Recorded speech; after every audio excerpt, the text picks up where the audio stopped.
I can't believe that grown adults in the civil service got rid of Dominic Raab by running to teacher crying, "Miss, miss, Dominic was bullying me." It took millions of years to evolve spines and we've lost them in a generation of wet wipes. Only in the public sector could people complain of bullying because their boss asked them to do some work, and instead of them getting fired for being lazy crybabies, their boss gets fired. It's absolutely mental. Bully isn't even a bad word. It's just a word used as a slur by lazy weaklings to describe people who are better and stronger than them. The bullying allegations against Dominic Raab are pathetic. Of the 8 allegations, only 2 held up, and wait till you hear what they were. He wasn't flushing civil servants' heads in the toilet and taking their lunch money, which he could, by the way, because he's totally jacked. One of the allegations was some work-shy desk peasant handed him some work, and Raab said, "This isn't good enough." That's it. That's not bullying, that's accurate feedback on your terrible work. It's not kindergarten. You don't get a gold star for turning up and getting the date right.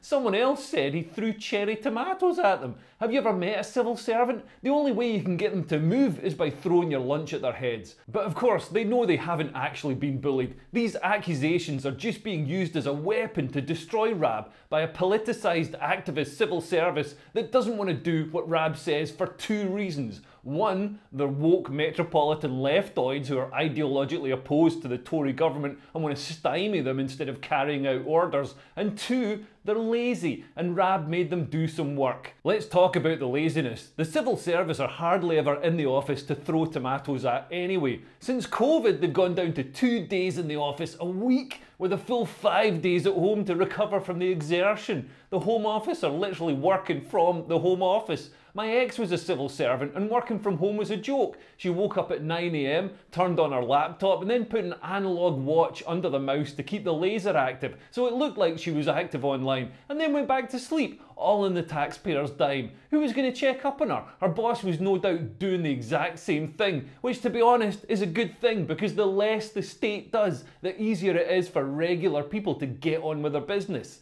The civil service even had the temerity to announce a strike. How will anybody be able to tell? This could hugely backfire for them. People notice strikes from workers such as nurses, firemen, binmen, because they actually do something for society. If you phone the fire brigade and they don't come, you die in a fire. The only impact from the civil servant strike is that there will be marginally less interference from meddling apparatchiks. A bigger problem than laziness is the civil service's progressive left-wing bias. They're supposed to be politically neutral and do the bidding of elected ministers, but the civil service are drawn from the same small pool of elitists as are other woke institutions like the BBC, metropolitan liberal lovies who did arts and humanities degrees and think they know better than everyone, the new priest class that run everything. They see our government as evil right-wing extremists intent on enacting Nazi policies like leaving Europe or trying to rein in public spending or deporting illegal immigrants to Rwanda.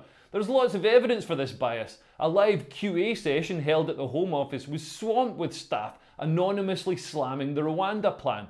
Research by the Taxpayers Alliance revealed that the civil service have far more subscriptions to far-left propaganda rag The Guardian than to more right-of-centre papers such as the Daily Mail. Sue Gray, a supposedly neutral civil servant, produced a report that brought down Boris Johnson over what, like having a bit of cake at work during lockdown? And she was rewarded with a place in Keir Starmer's inner circle. There's no way she's unbiased. There's apparently a network of civil servant spies feeding information to Sir Keir Starmer's team to try to destabilise the government. The civil service see the Tories as their ideological enemies and miss no opportunity to drag their feet or get rid of the minister overseeing them. No wonder Raab got frustrated trying to get them to do what he said, but the civil service shouldn't be biased. Their bias poisons the well of democracy. Nobody voted for the civil service, we voted for the government. But civil service, like all our institutions, has been subsumed by a woke blob that has no interest in delivering the will of the people handed down to them through elected representatives such as Dominic Raab. They want to do what The Guardian says instead. The irony is that this government aren't even right-wing. They're roughly the same as the Labour Party about 20 years ago. That's how far the Overton window has shifted. And with an activist civil service, there's no way voters can change it.